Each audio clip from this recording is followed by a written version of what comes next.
బాల క్రీడాకారులు యువ క్రీడాకారులు ఇద్దరి సమ్మేళనంతో ఈ ఆటల పోటీలు 12 అంశాల్లో జరుగుతూ ఉన్నాయి.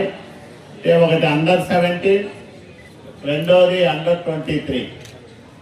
రెండు విభాగాల్లోనూ నియోజకవర్గ స్థాయిలో వివిధ అంశాల్లో మీకు పోటీలు నిర్వహిస్తూ ఉన్నారు.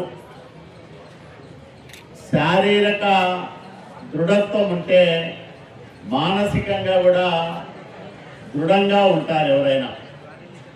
మీరు చూడండి, శరీరం సహకరించకపోతే మనం ఏ పని చేయలేము.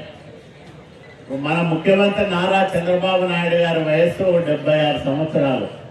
అంతకంటే ఒక సంవత్సరం 2 ఏళ్ళు పెద్దోడు ఉంటాడు ప్రధానమంత్రి నరేంద్ర మోడీ గారు.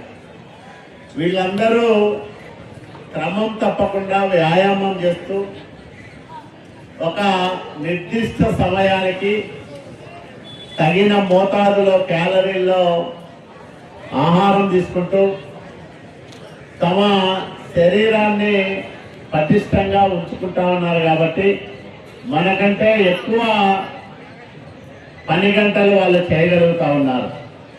మనము 4-5 గంటలు వరుసగా కష్టపడితే ఒక అర్ధగంట రెస్ట్ దొరికితే బాగుంటుందని ఆలోచన చేస్తాం. కానీ మన ముఖ్యమంత్రి గారు ఉదయం 9 గంటలకు తన పని ప్రారంభం చేస్తే రాత్రి 11 అయినా 12 అయినా అదే ఉత్సాహంతో ఆయన రివ్యూ చేస్తాడు, మనతో మాట్లాడతాడు.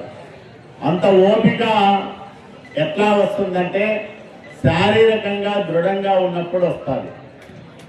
కాబట్టి మీరు కూడా శారీరకంగా దృఢంగా తయారైతే ఆటోమేటిక్గా మీ మానసిక స్థితి బాగుంటుంది.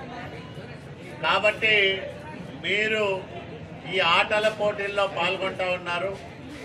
గెలుపు ఓటములతో సంబంధం లేకుండా పాల్గొనడమే ఒక అవకాశం. కాబట్టి ఈ అవకాశాన్ని సద్వినియోగం చేసుకొని గెలిచిన వాళ్ళను ప్రోత్సహిద్దాం, గెలవని వాళ్ళను ప్రోత్సహిద్దాం. మళ్ళీ సంవత్సరం వాళ్ళు కూడా గెలిచే విధంగా మన ప్రోత్సాహాన్ని అందిద్దాం. ఈ క్రీడా పోటీల్లో మీరందరూ ఉత్సాహంగా పాల్గొనాలని, కులాలకు మతాలకు అతీతంగా ఈ నియోజకవర్గం పిల్లలందరూ అన్నదమ్ముల్లాగా అక్క చెల్లెల్లాగా కలిసి ఉండాలని మనసారా కోరుకుంటూ మరి ప్రారంభ కార్యక్రమంలో పాల్గొనే అవకాశం కల్పించిన ఎంఈఓ గారు, అట్లాగే క్రీడా ఉపాధ్యాయులు అందరికీ, నిర్వాహకులందరికీ పేరు పేరున కృతజ్ఞతలు తెలియజేస్తూ మీ అందరి దగ్గర కూడా సెలవు తీసుకుంటున్నా. అందరికీ నమస్కారం.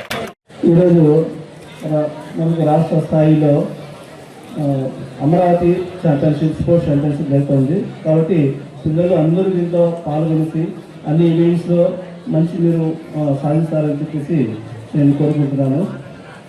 ఉపాధ్యాయులకు అలాగే ఎంబీఓ సార్ గారికి, నా ముందే స్టూడెంట్స్ అందరికీ నమస్కారం తెలుసుకుంటూ, అలాగే మన ఎమ్మెల్యే సార్ చెప్పినట్లు క్రీడలు మనకెంతో శారీరకంగా మానసికంగా ఇవన్నీ మనకి దృఢపడతాయి.